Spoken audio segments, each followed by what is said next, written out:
ஒளிபரப்ப உதவுபவர்கள் திருமதி நம்பிக்கை மேரி குடும்பத்தினர், மதுரை. திரு C.A. மரிய ஜோசப் இவரின் ஆன்ம இளைப்பாட்சிக்காக வேண்டி. தந்தை மகன் தூய ஆவியாரின் பெயராலே ஆமென். நம் ஆண்டவராகிய இயேசு கிறிஸ்துவின் அருளும் கடவுளின் அன்பும் தூய ஆவியாரின் நட்புறவும் உங்கள் அனைவரோடும் இருப்பதாக. உம்மான்மாவோடும் இருப்பதாக. கிறிஸ்தேசுவில் பிரியமான சகோதர சகோதரிகளே, இன்றைய நற்செய்தியில் ஆண்டவர் இயேசு தீய ஆவி பிடித்திருந்த ஒரு மனிதனை குணப்படுத்துகின்றார். வல்லமையுள்ள அவருடைய அதிகாரமான பேச்சிற்கு தீய ஆவி கூட கட்டுப்படுகிறது என்று நற்செய்தியாளர் சொல்லுகிறார். நம்மை பீடித்திருக்கின்ற, நம்முடைய குடும்பங்களை பாதிக்கின்ற எல்லா தீமைகளிலிருந்தும் இறைவன் நமக்கு விடுதலை தந்து மகிழ்வோடு அமைதியோடு வாழச் செய்ய ஆண்டவரிடத்திலே நாம் வரம் கேட்போம். இந்த தெய்வீக பலியை கொண்டாட நம்மையே தகுதியாக்கும் பொருட்டு நம்முடைய பாவங்கள் குற்றங்குறைகளுக்காக மனவருந்தி ஆண்டவருடைய மன்னிப்பை வேண்டுவோம்.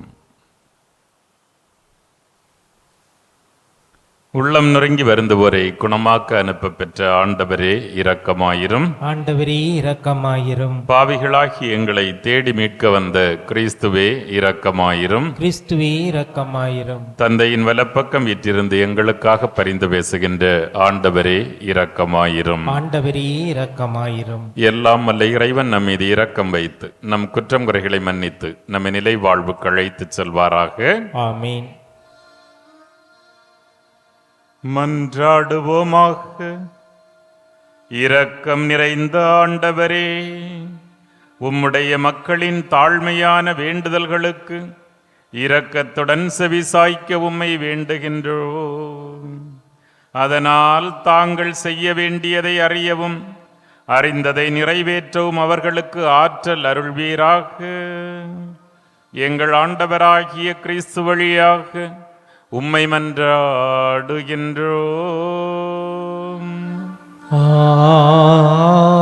ஆமென். சாமுவேல் முதல் நூலிலிருந்து வாசகம். அதிகாரம் 1. இறை வார்த்தைகள் 9 முதல் 20 முடிய. அந்நாள்களில் சீலோவில் உண்டு குடித்த பின் அன்னா எழுந்தார். குரு ஏலி ஆண்டவரின் கோவில் முற்றத்தில் ஓர் இருக்கையில் அமர்ந்திருந்தார். அன்னா மனம் கசந்து அழுது புலம்பி ஆண்டவரிடம் மன்றாடினார். அவர் பொருத்தனை செய்து வேண்டிக் கொண்டது: படைகளின் ஆண்டவரே, நீர் உம் அடியலாகிய என் துயரத்தை கண்ணோக்கி என்னை மறவாமல் நினைவு கூர்ந்து எனக்கு ஓர் ஆண் குழந்தையை தருவீரானால் அவன் வாழ்நாள் முழுவதும் ஆண்டவராகிய உமக்கு ஒப்பு கொடுப்பேன். அவனது தலைமேல் சவர கத்தி படாது என்றார். இவ்வாறு ஆண்டவர் திருமுன் தொடர்ந்து மன்றாடி கொண்டிருந்த போது ஏலி அவருடைய வாயை கவனித்தார். அன்னா தம் உள்ளத்தில் பேசிக்கொண்டிருந்தார். அவருடைய உதடுகள் மட்டும் அசைந்தன, குரல் கேட்கவில்லை. ஆகவே ஏலி அவரை ஒரு குடிகாரி என்று கருதினார். ஏலி அவரை நோக்கி, எவ்வளவு காலம் நீ குடிகாரியாய் இருப்பாய்? மது அருந்துவதை நிறுத்து என்றார். அதற்கு அன்னா மறுமொழியாக, இல்லை என் தலைவரே, நான் உள்ளம் நொந்த ஒரு பெண். திராட்சை ரசத்தையோ வேறு எந்த மதுவையோ நான் அருந்தவில்லை. மாறாக ஆண்டவர் திருமுன் என் உள்ளத்தை கொட்டி கொண்டிருக்கிறேன். உம் அடியாளை ஒரு கீழ்த்தர பெண்ணாக கருத வேண்டாம். ஏனெனில் என் துன்பத் துயரங்களின் மிகுதியால் நான் இதுவரை பேசிக்கொண்டிருந்தேன் என்று கூறினார். பிறகு ஏலி, மன நிறைவோடு செல். இஸ்ரேலின் கடவுள் நீ அவரிடம் விண்ணப்பித்த உனது வேண்டுகோளை கேட்டருள்வார் என்று பதிலளித்தார். அதற்கு அன்னா, உம் அடியாள் உம் கண்முன்னே அருள் பெறுவாளாக என்று கூறி தம் வழியே சென்று உணவு அருந்தினார். இதன் பின் அவர் முகம் வாடியிருக்கவில்லை. அவர் காலையில் எழுந்து ஆண்டவர் திருமுன் வழிபட்டுவிட்டு திரும்பி சென்று ராமாவில் இருந்த தங்கள் இல்லம் அடைந்தனர். எல்கானா தம் மனைவி அன்னாவோடு கூடி வாழ்ந்தார். ஆண்டவரும் அவரை நினைவு கூர்ந்தார். உரிய காலத்தில் அன்னா கருவுற்று ஒரு மகனை பெற்றெடுத்தார். நான் அவனை ஆண்டவரிடமிருந்து கேட்டேன் என்று சொல்லி அவர் அவனுக்கு சாமுவேல் என்று பெயரிட்டார். ஆண்டவரின் அருள்வாக்கு. இறைவனுக்கு நன்றி. ஆண்டவரை முன்னிட்டு என் இதயம் மகிழ்கின்றது. ஆண்டவரை முன்னிட்டு என் இதயம் மகிழ்கின்றது. ஆண்டவரை முன்னிட்டு என் இதயம் மகிழ்கின்றது. ஆண்டவரில் என் ஆற்றல் உயர்கின்றது. என் வாய் என் எதிரிகளின் பழிக்கின்றது. ஏனெனில் நான் நீர் அளிக்கும் மீட்பில் களிப்படைகின்றேன். பல்லவி. ஆண்டவரை முன்னிட்டு என் இதயம் மகிழ்கின்றது. வலியோரின் வில்கள் உடைக்கப்படுகின்றன. தடுமாறினோர் வலிமை பெறுகின்றனர். நிறையுடன் வாழ்ந்தோர் கூலிக்கு உணவு பெறுகின்றனர். பசியுடன் இறந்தோர் பசி தீர்த்தர் ஆகியுள்ளனர். மலடி எழுவரை பெற்றெடுத்தாள். பல புதல்வரை பெற்றவுள்ளோர் தனியால் ஆனால். பல்லவி. ஆண்டவரை முன்னிட்டு என் இதயம் மகிழ்கின்றது.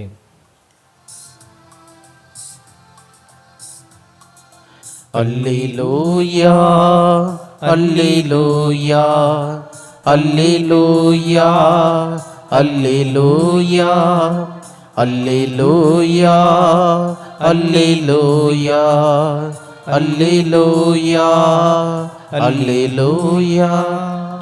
கடவுளின் வார்த்தையை நீங்கள் எங்களிடமிருந்து கேட்டபோது அதை மனித வார்த்தையாக அல்ல, கடவுளின் வார்த்தையாகவே ஏற்றுக்கொண்டீர்கள். அல்லேலூயா அல்லேலூயா அல்லேலூயா அல்லேலூயா அல்லேலூயா. ஆண்டவர் உங்களோடு இருப்பாராக. உமான்மாவோடும் இருப்பாராக. தூய மார்க் எழுதிய பரிசுத்த நற்செய்தியிலிருந்து வாசகம். ஆண்டவரே மாட்சி உமக்கே. மார்க் நற்செய்தி அதிகாரம் 1 இறைவார்த்தைகள் 21 முதல் 28 முடிய. இயேசுவும் சீடர்களும் கப்பர்நகும் ஊரில் நுழைந்தார்கள். ஓய்வு நாட்களில் இயேசு தொழுகை கூடத்திற்கு சென்று கற்பித்து வந்தார். அவருடைய போதனையை குறித்து மக்கள் வியப்பில் ஆழ்ந்தார்கள். ஏனெனில் அவர் மறைநூல் அறிஞரைப் போலன்றி அதிகாரத்தோடு அவர்களுக்கு கற்பித்து வந்தார். அப்போது அவர்களுடைய தொழுகை கூடத்தில் தீய ஆவி பிடித்திருந்த ஒருவர் இருந்தார். அவரை பிடித்திருந்த தீய ஆவி, நாசரேத்து இயேசுவே, உமக்கு இங்கு என்ன வேலை? எங்களை ஒழித்து விடவா வந்தீர்? நீர் யார் என எனக்கு தெரியும். நீர் கடவுளுக்கு அர்ப்பணமானவர் என்று கத்தியது. வாயை மூடு, இவரை விட்டு வெளியே போ என்று இயேசு அதனை அதட்டினார். அப்பொழுது அத்தீய ஆவி அம்மனிதருக்கு வலிப்பு உண்டாக்கி பெரும் கூச்சலிட்டு அவரை விட்டு வெளியேறிற்று. அவர்கள் அனைவரும் திகைப்புற்று, இது என்ன? இது அதிகாரம் கொண்ட புதிய போதனையாய் இருக்கிறதே. இவர் தீய ஆவிகளுக்கும் கட்டளையிடுகிறார், அவையும் இவருக்கு கீழ்ப்படுகின்றனவே என்று தங்களிடையே பேசிக்கொண்டனர். அவரை பற்றிய செய்தி உடனே கலிலேயாவின் சுற்றுப்புறமெங்கும் பரவியது. இது கிறிஸ்து வழங்கும் வாழ்வு தரும் நற்செய்தி. கிறிஸ்துவே உமக்கு புகழ். கிறிஸ்து இயேசுவில் பிரியமான சகோதர சகோதரிகளே, உங்கள் அனைவருக்கும் மாதா தொலைக்காட்சி வழியாக இந்த திருப்பலியில் பங்கேற்றுக் கொண்டிருக்கின்ற அன்பர்களுக்கும் புத்தாண்டின் நல்வாழ்த்துக்களை மகிழ்வோடு தெரிவித்துக் கொள்கின்றேன். நாம் உண்மையாகவே நேற்று ஆண்டவருடைய திருமுழுக்கு விழாவை கொண்டாடி இன்று ஆண்டின் பொது காலத்தின் முதல் நாளை சிறப்பாக கொண்டாடி கொண்டிருக்கின்றோம். இந்த பொது காலத்தின் தொடக்கத்தில் மார்க் நற்செய்தியாளர் ஆண்டவருடைய வாழ்வின் பணியை பற்றி மிகச் சுருக்கமாக நமக்கு சில பிம்பங்களை பொருத்தி தருவதை நாம் பார்க்க முடிகிறது. இயேசுவினுடைய பணி முக்கியமாக என்னவாக இருந்தது அப்படி பார்த்தோம்னா இரண்டு பணிகள் தான். ஒன்று, ஏராளமான நேரம் அவருடைய போதனைகள், அவருடைய பேச்சால் அவர் இறைவனுடைய நற்செய்தியை எடுத்து சொன்னார். இறைவனுடைய நற்செய்தி என்ன அப்படி ஒரு கோடிட்டு பார்த்தோம் என்றால், நாம் ஒவ்வொருவரும் நம்முடைய வாழ்க்கையில் எப்படி நல்லா வாழ்கிறது, சந்தோஷமாக வாழ்கிறது, அமைதியாக வாழ்கிறது அப்படிங்கிறத பற்றிய ஒரு போதனை. அவ்வளோதான். இப்படி வாழ்ந்தால் நிறை வாழ்வை எட்டி பிடிக்கலாம் என்பது அவருடைய போதனையாக இருந்தது. நாம் வாழ வேண்டிய முறை. இரண்டாவதாக அவருடைய பணியை நாம் பார்க்கிறோம், குணமளித்தல் பணி. அவருடைய வார்த்தை செயல்பாடுகளால் நிரம்பியது. அவர் சொல்லிட்டு மட்டும் போகல, மாறாக அந்த நிறைவாழ்வு எப்படி இருக்கும் என்பதை அவருடைய குணப்படுத்துதலின் மூலம் இயேசு அதை உறுதிப்படுத்துவதை நாம் பார்க்கிறோம். இன்றைய நற்செய்தியிலும் ஒவ்வொரு யூதனுக்கும் ஒரு கனவு இருக்கும். எப்படியாவது இப்போ உங்களுக்கு கூட இருக்கும் சில நேரம், சரி இங்கே வந்திருந்து இப்படி ஜாலியாக இப்படி பேசினா எவ்வளோ நல்லா இருக்கும் அப்படின்னு. ஆனால் அதுக்கு குறிப்பிட்ட எல்லாம் வாங்கணும். ஆனால் அதே போல தான் ஒரு யூதனுக்கும் ஒரு கனவு இருக்கும். அந்த தொழுகை கூடத்தில் எல்லா மக்களும் கூடி வருகிற பொழுது அங்கே அந்த கூட்டத்தினுடைய மத்தியில் பேசுவது எவ்வளவு ஒரு சிறப்பான ஒரு விஷயம். இயேசுவுக்கு அதற்கான வாய்ப்பு அடிக்கடி கிடைக்கிறது. அவர் தொழுகை கூடத்திற்கு அடிக்கடி செல்கிறார் என்பதை இன்றைய நற்செய்தியில் மார்க் நற்செய்தியாளர் நமக்கு அழகாக சுட்டி காட்டுகிறார். ஆனால் அவர் போதிக்கிற பொழுது அவர்கள் ஒரு வித்தியாசத்தை பார்க்கிறார்கள். மற்றவர்களும் போதிக்கிறார்கள், இயேசுவும் போதிக்கிறார். ஆனால் அவர்கள் அந்த வித்தியாசத்தை எப்படி கண்டுபிடிக்கிறார்கள்? என்ன இவருடைய வல்லமை உள்ள ஒரு பேச்சாக இருக்கிறது, அதிகாரமிக்க தொனியில் இவர் பேசுகிறார் அப்படின்னு சொல்லி. ஏன்னா இவர் பெரிய அதிசயப்படுறதுக்கு ஒன்றும் இல்லை. மற்றவர்கள் எல்லாரும் அந்த திருவிவிலியத்தில் இருப்பதை பார்த்து வாசித்து 8 சுருளை வாசித்து விட்டு இது இப்படி சொல்லுகிறது, அது அப்படி சொல்லுகிறது, இது என்று நம்பப்படுகிறது, இப்படி தான் சொல்ல முடியும். ஆனால் ஆண்டவர் அப்படி அல்ல. அவர் தான் அதுக்கான அத்தாரிட்டியே, இறை வார்த்தையே அவர் தான். ஆனால் அவர் வல்லமையோடு அதை சொல்லுகிறார். நான் உங்களுக்கு சொல்லுகிறேன் அப்படின்னு சொல்லிட்டு அவர் சொல்லுகிறார். தான் மற்றவங்களுக்கு அவங்க அப்படி சொல்ல முடியாது. இறை வார்த்தையின் பேரால் அவர்கள் பேசலாம், இறை வார்த்தைக்கு விளக்கம் கொடுக்கலாம். ஆனால் இறை வார்த்தையே பேசுவதுதான் அதில் சிறப்பான விஷயம். கடவுள் யோவான் நற்செய்தியாளர் நமக்கு சொல்வது போல வார்த்தை மனுவுருவானார், நம்மிடையே குடிகொண்டார். எனவே அவருடைய வார்த்தைக்கு அவ்வளவு ஆற்றல் வல்லமை இருப்பதை நாம் பார்க்கிறோம். இன்றைய அந்த பேச்சுக்கு பிறகு அவருடைய குணப்படுத்தல் நிகழ்வு நடைபெறுகிறது. தீய ஆவி பிடித்திருந்த அப்படின்னு சொல்லிட்டு இங்க பாத்தீங்கன்னா அந்த பேய் பிடித்திருந்தேன்னு சொல்லல, மாறாக தீய ஆவி அப்படின்னு சொல்லிட்டு. தீய ஆவி யாரு அப்படின்னா ரொம்ப சிம்பிள். தீய ஆவி யார் அப்படின்னு சொன்னா தூய ஆவிக்கு எதிரானவங்க, அவ்வளவுதான். கடவுளை புரிந்து கொள்ள முடியாமல், கடவுளை அறிந்து கொள்ள முடியாமல், கடவுளை அன்பு செய்ய முடியாமல் இருக்கிற எல்லோருமே இந்த மாதிரி தீய ஆவி பிடிச்சவங்க தான். என்றால் அவர்களுக்கு கடவுளுக்கு விரோதமாக இருக்கிறார்கள். அப்படி பிடித்திருந்த ஒரு மனிதன், அது கூட இயேசுவை பாராட்டுகிறது. உண்மை எங்களுக்கு யார் என்று தெரியும், நீர் கடவுளுக்கு அர்ப்பணமானவர் என்று அது பேசுகிறது. ஆண்டவர் உடனே இங்கே ஸ்ட்ராங்காக அவரே வார்த்தைன்னு சொல்றார், வாயை மூடு, உன் சர்டிஃபிகேட் எல்லாம் எனக்கு தேவையில்லை, என்னை நேசிக்கிறவங்க கொடுக்குற சர்டிஃபிகேட் போதும், வாயை மூடு, இந்த மனிதனை விட்டு வெளியே போ என்று சொல்ல உடனடியாக அது இந்த தீமையினுடைய பண்புகள் என்ன அப்படின்னு சொல்லி உங்களுக்கு விளக்கி சொல்லணும்னா ரொம்ப நேரம் ஆகும், அதுக்கு டைம் இல்லை. ஆனால் பார்த்தீங்கன்னா அந்த ஒரு வார்த்தையில் நற்செய்தியாளர் சொல்லுகிறார், அம்மனிதருக்கு வலிப்பு உண்டாக்கி பெரும் கூச்சலிட்டு அது அவரை விட்டு வெளியேறியது. இதுதான் தீமையினுடைய பண்பு. அங்கே பார்த்தா எப்போ பார்த்தாலும் கூச்சல், எப்போ பார்த்தாலும் குழப்பம், ஒன்ன தெரியாதா என்ன தெரியாதா அப்படின்னு சொல்லிட்டு கூச்சல் போடுற குடும்பத்தில் எல்லாம் இதான் பிரச்சனை. இங்கே தீயாவிதான் அங்கே ஆட்சி செய்து கொண்டிருக்கிறது என்பது பொருள். எனவே பெரும் கூச்சலிட்டு வலிப்பு உண்டாக்கி, நிறைய பேருக்கு அந்த வலிப்பு நான் பார்த்துருக்குறேன். இந்த நல்ல உச்சகட்ட சண்டையில் பேச்சே வராது, கடைசியில் மூச்சு மட்டும்தான் வரும் அப்படின்னு சொல்லி. இதுதான் அந்த பேயினுடைய தன்மை, தீய ஆவி பிடித்தவர்களுடைய தன்மை. கடைசியில் பேச முடியாமல் போய் அப்படியே ஓரமாக உட்கார்ந்துருப்பாங்க. ஸோ இயேசு என்று அதை வல்லமையுள்ள தன்னுடைய பேச்சினால் அதை அனுப்புகிறார். எல்லோரும் ரொம்ப மகிழ்ச்சி அடைகிறார்கள். அதோடு அவரை பற்றி தங்களிடையே பேசிக்கொள்ளுகிறார்கள். இவர் தீயாவிகளுக்கும் கட்டளையிடுகிறார், பேசுகிறார், அவையும் உடனே கீழ்ப்படுகின்றனவே, என்ன வல்லமையுள்ள ஒரு பேச்சு என்று சொல்லுகிறார். பேச்சுங்கிறது ஒரு நல்ல கலை. பேச்சு என்பது மிகச் சிறப்பான கடவுளுடைய கொடை. என்ன பொறுத்த மட்டும் எல்லா கொடைகளும் சிறப்பானவை தான், ஆனால் பேச்சு தான் எல்லாத்திலையும் பெஸ்ட். எல்லாம் இருந்தும் இந்த வாய் மட்டும் பேச முடியலைன்னா தான் சொல்லிட்டு தெரியணும். எனக்கெல்லாம் கஷ்டமாக இருக்கும். ஏன்னா ஐ லவ் யூன்னு சொல்லக்கூட நமக்கு முடியலைன்னா அப்புறம் என்னங்க வாழ்த்த இல்லையா? அந்த அன்பை வெளிப்படுத்துவதற்கு கூட முடியலைன்னு சொன்னால் நாம் மனிதர்களாக கஷ்டம். அதனால தான் அப்படி பேச முடியாதவர்களுக்காக நாம் ரொம்ப இரக்கம் காட்டணும். அவர்களுக்கு இரக்கம் மட்டுமல்ல, அது அவர்களுக்கு நம்மை போல உரிமை இருக்கிறது என்பதை பலர் மறந்து போய்விடுகிறோம். ரொம்ப ஈஸியாக சொல்லிட்டு போயிடுறோம்.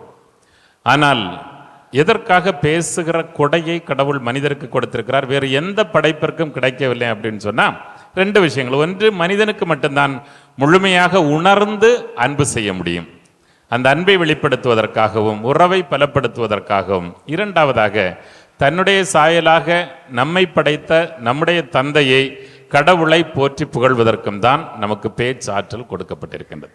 அப்போ அதுக்கு மீதி உள்ள எல்லாமே தீயாவி பிடிச்சவங்க செய்கிற வேலை. சண்டை போட்டோம், பொய் சொன்னோம், கெட்ட வார்த்தை பேசினோம், பல மற்ற தப்புகளை பண்ணுறோன்னு சொன்னால் அங்கே எல்லாம் தூய ஆவிக்கு இடம் இல்லை அப்படின்னு அர்த்தம். மாறாக தீய ஆவி. ஏனென்றால் யோவான் செய்தியாளர் அழகாக சொல்றார், அதிகாரம் 8:32, உண்மை உங்களை விடுதலை செய்யும், நீங்கள் உண்மையை அறிந்தால் உண்மை உங்களை விடுதலை செய்யும். அப்போ பேசுவது என்பது மிகப்பெரிய கலை. நம்ம என்ன நினைக்கிறோன்னா சலன்னு பேசிகிட்டு இருக்கிறதெல்லாம் பெரிய வெற்றிகரமான விஷயம் அப்படின்னு இல்லவே இல்லை.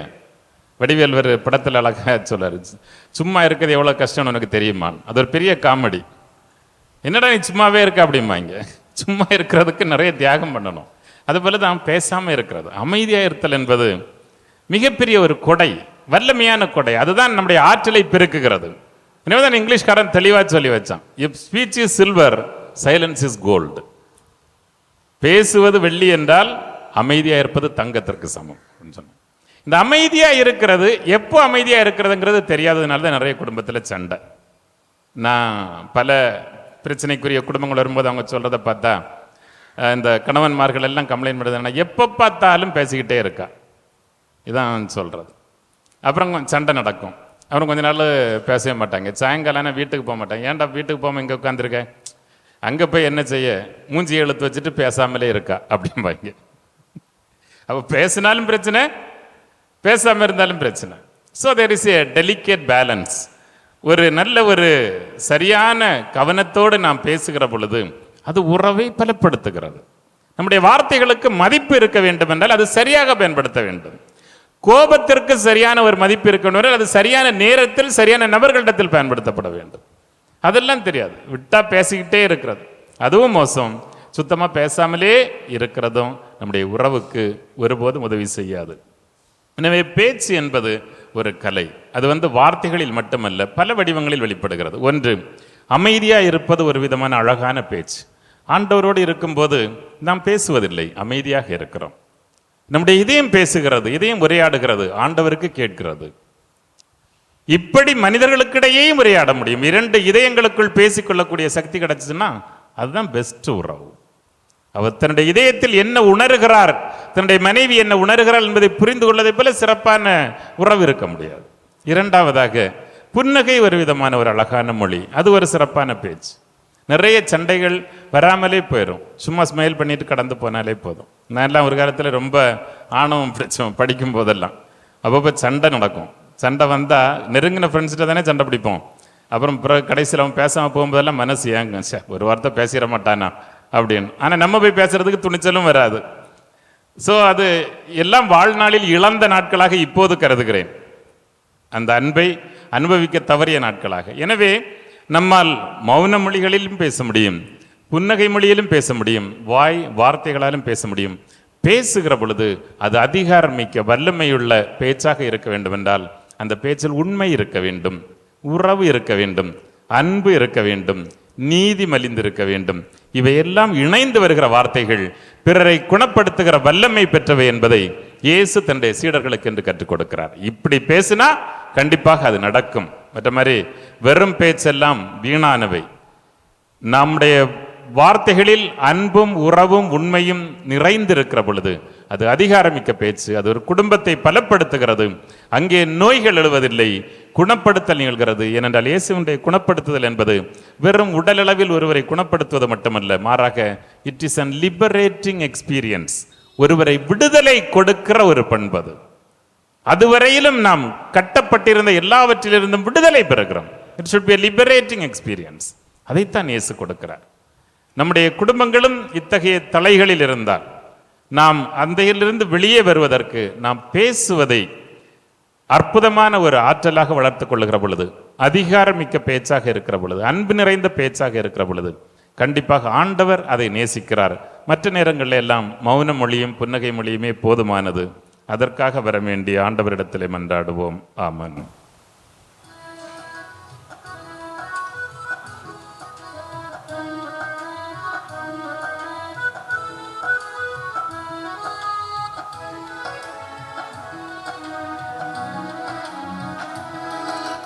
பெறுவதில் தருவதே இன்பம் என்பதா இன்னையே உமக்காய் தர வந்தே.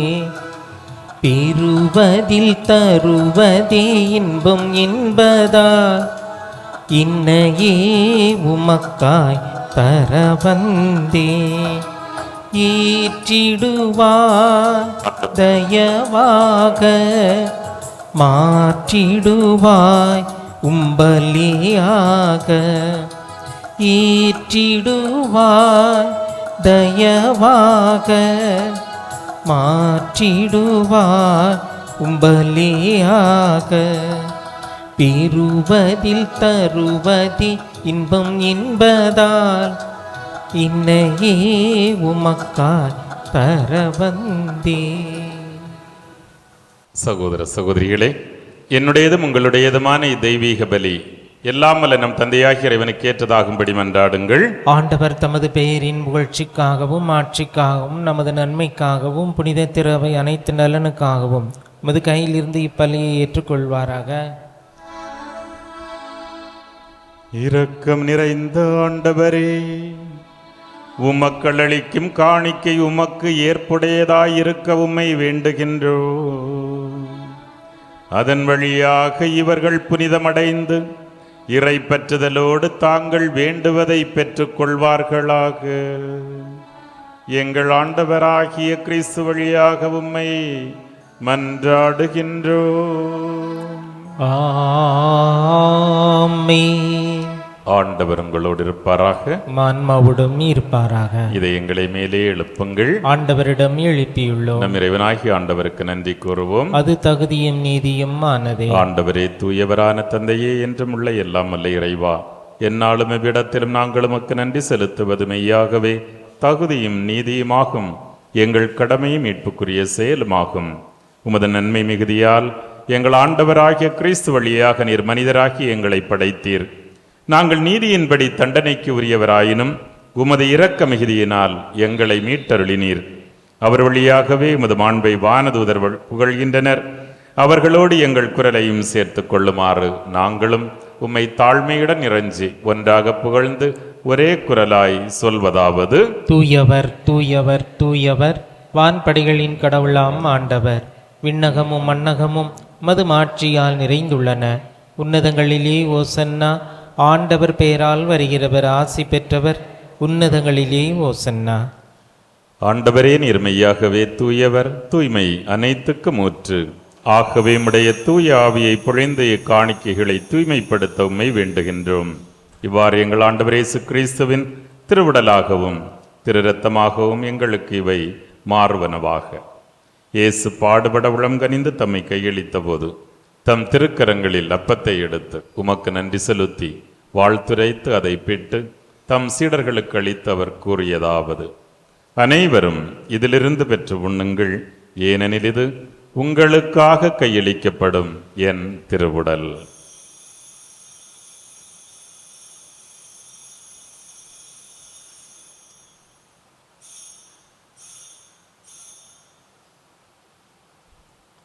அவ்வண்ணமே இரவு விருந்தை அருந்தியபின் தம் திருக்கரங்களில் கிண்ணத்தையும் எடுத்து மீண்டும் உமக்கு நன்றி செலுத்தி தம் சீடர்களுக்கு கொடுத்து இயேசு கூறியதாவது: அனைவரும் இதிலிருந்து பெற்று பருகுங்கள், ஏனெனில் இது புதிய நிலையான உடன்படிக்கைக்குரிய என் இரத்தத்தின் கிண்ணம். இந்த இரத்தம் பாவ மன்னிப்புக்கென்று உங்களுக்காகவும் எல்லோருக்காகவும் சிந்தப்படும்.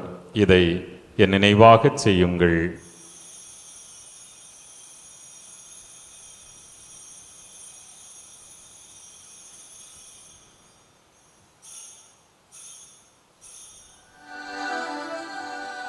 இது நம்பிக்கையின் மறைப்பொருள். ஆண்டவரே, நீர் வருமளவும் உமது இறப்பினை அறிக்கையிடுகின்றோ. உமது உயிர்ப்பினையும் எடுத்துரைக்கின்றோம். ஆகவே ஆண்டவரே, நாங்கள் கிறிஸ்துவின் இறப்பினையும் உயிர்ப்பினையும் நினைவு கூர்ந்து எங்களுக்கு வாழ்வு தரும் இந்த அப்பத்தையும் மீட்பை தரும் கிண்ணத்தையும் ஒப்புக் கொடுக்கின்றோம். உம் திருமுன்னிற்க நாங்கள் தகுதியற்றவர்கள், இருப்பினும் உம் பிள்ளைகளாக ஏற்று அன்பு செய்கிறீர். எனவே உமக்கு நன்றி செலுத்துகின்றோம். கிறிஸ்துவின் உடலிலும் இரத்தத்திலும் பங்கு கொள்ளும் எங்களை தூய ஆவியார் உம்மோடு ஒன்று சேர்க்க வேண்டுமென உம்மை தாழ்மையோடு மன்றாடுகின்றோம். ஆண்டவரே, உலகெங்கும் பரவியிருக்கும் உமது திரு அவையை நினைவு கூர்ந்தருளும். எங்கள் திருத்தந்தை பிரான்சிஸ், எங்கள் பேராயர் ஜார்ஜ் ஆண்டகை, எல்லா திருநிலையினர், பொதுநிலையினர், இங்கு கூடியிருந்து ஜெபிக்கின்ற உம்முடைய அன்பு மக்கள், இவர்கள் அனைவரையும் உமது அன்பினால் நிறைவு பெறச் செய்தருளும். உயிர்த்தெழும் நம்பிக்கையோடு இறந்து போன எங்கள் சகோதர சகோதரிகளையும் எங்கள் குடும்பங்களிலிருந்து இறந்தோர் அனைவரையும் இரக்கத்துடன் நினைவு கூர்ந்து உமது திருமுக ஒளியினுள் ஏற்றருளும்.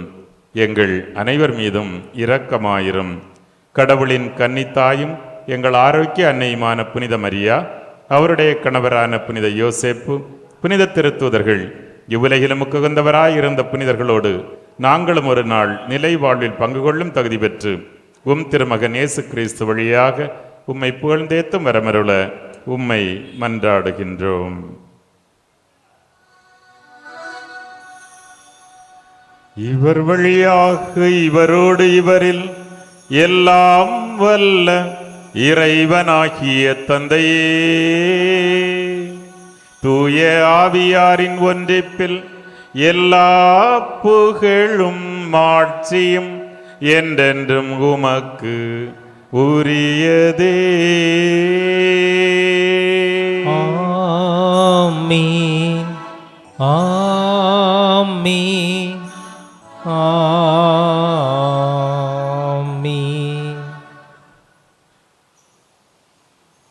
இறைவனே நமது தந்தை, நாம் அவரது பிள்ளைகள் என்ற நம்பிக்கையோடு விண்ணக தந்தையை நோக்கி மன்றாடுவோம்.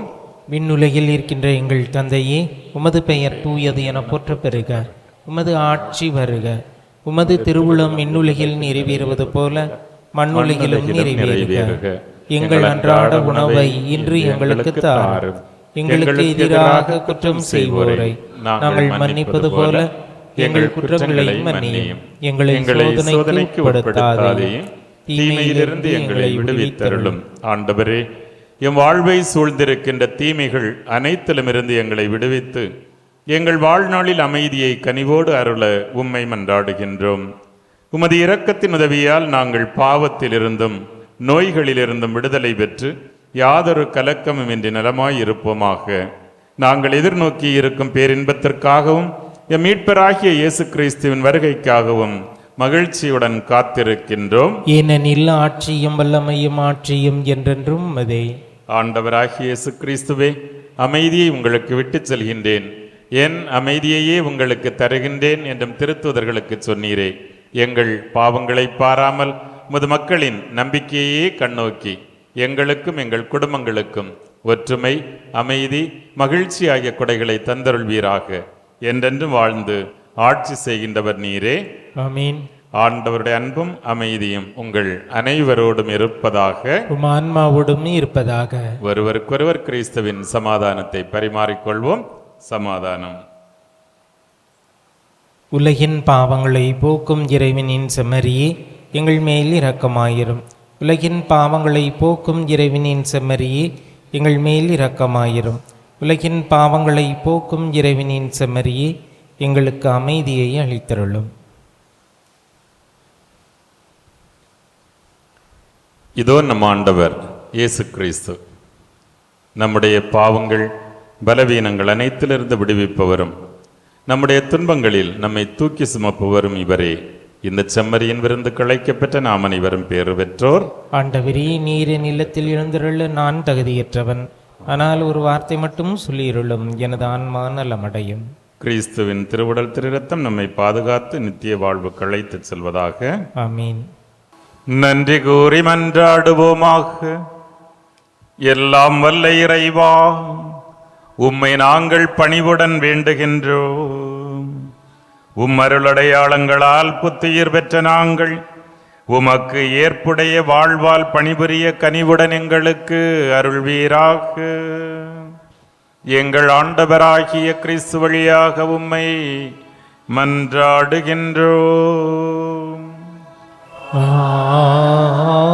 ஆமென். ஆண்டவர் உங்களோடு இருப்பாராக. உமான்மாவோடும் இருப்பாராக. எல்லாம் வல்ல இறைவன் தந்தை மகன் தூய ஆவியார் உங்களை தமாசியால் நிரப்புவாராக. ஆமென். இறைவனால் குணம் பெற்று வாழ சென்று வாருங்கள். திருப்பலி நிறைவேறிற்று. இறைவனுக்கு நன்றி. திருப்பலி ஒளிபரப்ப உதவியவர்கள்: திருமதி நம்பிக்கை மேரி குடும்பத்தினர், மதுரை. திரு சி. ஏ. மரிய ஜோசப் இவரின் ஆண்மை இளைப்பாட்சிக்காக வேண்டி